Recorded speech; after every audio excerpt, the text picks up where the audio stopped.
Look at that, fits like a glove. Now, if this still wobbles after this is glued in, I'm going to sleep out tonight. This is a teleprompter. It's the Neewer X11 teleprompter. It's a great teleprompter, but today I'm going to make it into a brilliant one. How am I going to do that? I'm going to make it stronger at the back. As you can see, it holds quite easily an SLR camera. You can adjust it to go backwards and forwards, but this bit at the back's power. It's really, really flimsy. Look at that. It's not even a heavy camera, and it wobbles like crazy. So today, I'm going to take this back piece off. I'm going to scan it. I'm going to put it into Fusion 360, and I'm going to design a strengthening bracket to go all the way around there. And I'm going to glue it on and make this great teleprompter into a brilliant teleprompter. So if that's a tutorial you want to see today, stick around. Let's get straight into it. Hello, I'm Charlie and welcome back to my channel.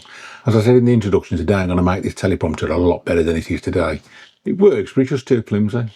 The back piece, as you can see here, actually comes off quite easily, so it's going to be quite an easy job to do, this is. So as you can see, this is a part that I've got off at the back now, and underneath there's two adjusters.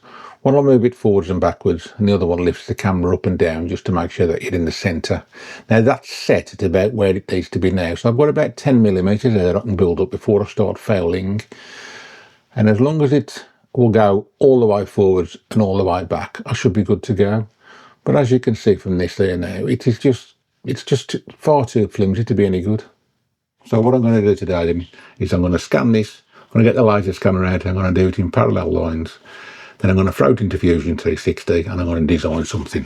And my design is basically going to cover all of it, I think. Obviously that piece there, round these sides, along there. As I say, I can go up 10mm. I doubt if I'll go up 10mm, but I can go up there without failing with that, leaving the slot open all the way around, and maybe even coming across here. And I'll probably have it that way as well, so it like cuts that corner off to make this a little bit stronger. So let's get this table cleared off, let's get the scanner out, and let's get started. I have scanned this once to practice, as you would have expected, and it didn't really come out very good without scanner spray on. Obviously I don't need to show you that, so I've just put a dusting of it on and let's get cracking. At the time of recording this video, Creality Scan is at 4.2.0. I've started a new project, blue laser, and I'm going to do parallel lines, and I'm going to do it at 0.3. We don't need this really accurate because it's going to be glued on, but we want it somewhere like. Now let's start. And as you can see, it's picking it up really well now with the scanner spray on. So you've seen me do this loads of times. I'm just going to race all the way around here, nice and gentle on the parallel lines, making sure I get everything in, and I'll bring you back shortly. Okay, let's have a look at that then. Okay, so as you can see from that now then, that's going to be a decent scan, and I've got everything in there that I think I need for this project, because my part is basically going to sit on this face here. It's going to go over there, it's going to form part of this structure here to make this stronger, and then it's going to be a mirror image on that side, so I don't really need any more. I don't need anything at the back there, because all I really need here is to know how far to go up here, and as long as I lay off that a few millimetres, I'm not going to interfere with this, the way it mounts on. And I can see where the bottom of that is now as well, so I know how far to go up here. But as I said in the introduction, I can go up here about 10mm at the most, but I probably won't need it that much. But as I always say on this channel, I just can't do half a scan, I have to do it all. So I'm going to finish this off, flip it over, do the other side and join them together. If nothing else, we'll learn from it, won't we? Let's tidy this up a bit now then. The way I'm going to do this is I'm going to go do me a square box around this, invert the selection and then delete that, and just get rid of that little bit there at the bottom, delete that. Then I'll do a connected components on there and on the top, because I would want that to go. Invert the selection, get rid of that, and that then is my part. Just flip it upside down and do the other side. New scan, everything the same. And again, let me race around this and I'll bring you back at the end. So look, this time I'm going to use the clipping plane feature.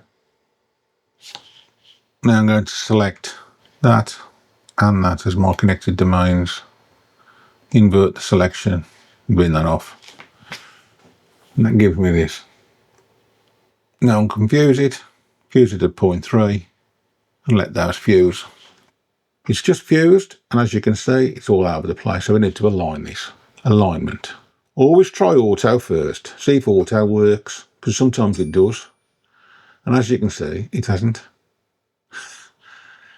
It hasn't got a clue where it's got to be, so let's go to manual. Okay, so the way I do this then, I put them roughly in the same position, how they should be. And there they are, that's roughly the same position. And now I've got to pick at least 3 points on here.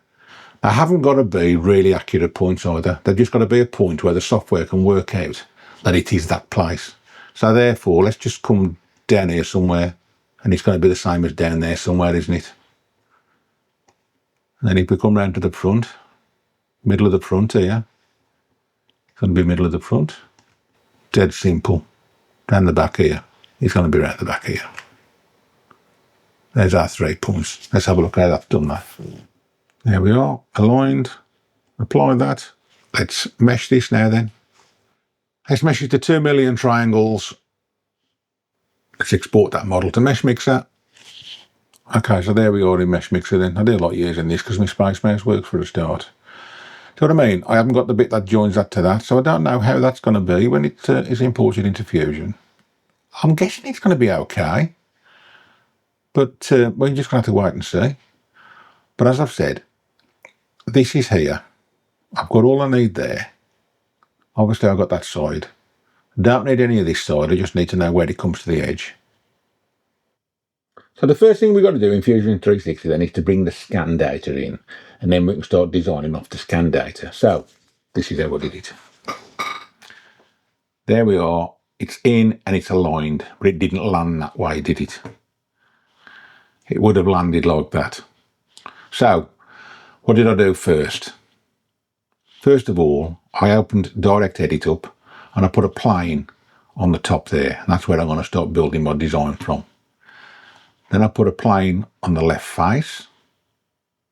I put a plane on the right face.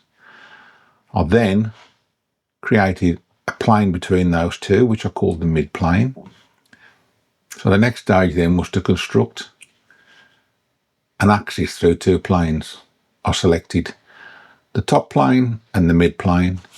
It then draws a line where those 2 planes intersect, which then would be right in the middle of my part. Then I aligned it by basically aligning the top plane of my part with the top plane of the design, and then I aligned the axis that I've created with the XY axis of the design, and boom, there it lands. The next stage is to create a new component, because as I've said before, everything goes in as a new component. So a new component for the design. And I drew a sketch on the top plane. And we'll have a look at what we've got. Basically, I drew the sketch and the outline so I'd cover everything. But I got a couple of dimensions on there really that are critical, and that's there, 5mm between those 2 lines. 5mm between those 2 lines. I just hide the scan data for a second, and then I mirrored it all up this centre line. And the reason I haven't dimensioned anything else is so I can move things around. So for instance, that moves, see, both sides, and this stays at 5mm. That can move backwards and forwards. This line here can move, and this one here can move. And all I did was, once I'd got my 5mm here and here, I then basically snugged everything in to make sure that that would fit as it did. And also I drew this slot as well in the middle. That was dead easy to do, that was. I basically just eyeballed a circle there where I wanted clearance, and then I drew 2 vertical lines making them tangent to the circle. Then I selected the whole outside minus the slot and extruded it up 8mm from the top surface to get my thickness. Then I selected a few more parts of it and I extruded these 2 pieces down, again by eyeball so they just touch there. And I brought the flanges down at the sides. Now then, if I just spin this round at the back and show you just how outer square that is. But this is going to be glued on. That surface there, and that surface there. So that really doesn't matter, that gap. Then I selected some other parts of it and extruded these down to basically fill these gaps in here and to make this nice and strong. Just turn that sketch off now then so we can see a bit better. And I put a nice chamfer on that corner there just to bring that back in a touch. I chamfered the entire top surface, and I did that in one go really, just by selecting this face here. Selecting that face and select chamfer, and it does the lot in one go. I put a couple of fillets in there, fillets around the outside, fillets on these flanges here, and I filleted the outside there, filleted the inside here, just those two. I noticed that might have been fouling in that corner, so I brought a fillet in there, and then this one here is those two corners there. If I just put that back on to demonstrate, again, I thought it might have been fouling there, so I just removed that out. And as you can see now, that is quite a tidy part. Fits in there quite well. Turn the scan data off again just so we can have a better look. And there's the part. I'm going to miss the slot here now, fouling on that slot. And as you can see there now, so that would slide backwards and forwards all the way without fouling on that. So there you go then. Dead easy, dead simple. Let's get it printed out. Let's get it back on the table. Let's glue it and let's finish this project off. Okay, so here it is then, printed and glued and ready to install. But before I do, let's have a bit of a closer look at it, shall we? I've actually printed this out of PETG carbon fibre. I've only printed it out of that really because I had it lying around. You could have easily printed this out of PLA, for instance, or something like that. It would have been more than strong enough. But I really like the look of a carbon fibre print. It hides all the layer lines for me and it makes it look really good, I think. Let's have a look how it fits, shall we, with the existing part. Look at that, fits like a glove. Now, if this still wobbles after this is glued in, I'm going to sleep out tonight. I decided to glue it in rather than make some elaborate fastening system, just to make life a little bit easier really. I use this stuff here, it's actually JB Weld Plastic Bonder. It's a two-part glue, you just basically mix them together like this, stir it up, slap it all over, put them together. I put some clamps in place just to hold it solid and left it for 30 minutes. I thought along the way I was going to make a right mess of this because I got it all over my fingers and I got it all over the part. But to be fair, it's come out great. I'd clamped it all together, got a bit of alcohol on a rag, wiped it all off, cleaned up really, really easily. And as you can see, it's set a treat. It's absolutely rock solid. So let's put it on there and have a look how it fits, shall we?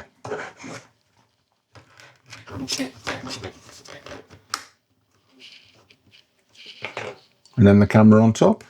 Have a look at the back. Now, it's still wobbling a bit now, but I think you'll find it's the whole lot wobbling. It's not actually wobbling on there. See? Just twisted it slightly, it moves the whole lot around. I'm really pleased with that. Great stuff. Okay, I'm going to call that done then. So, till the next time, thanks for watching.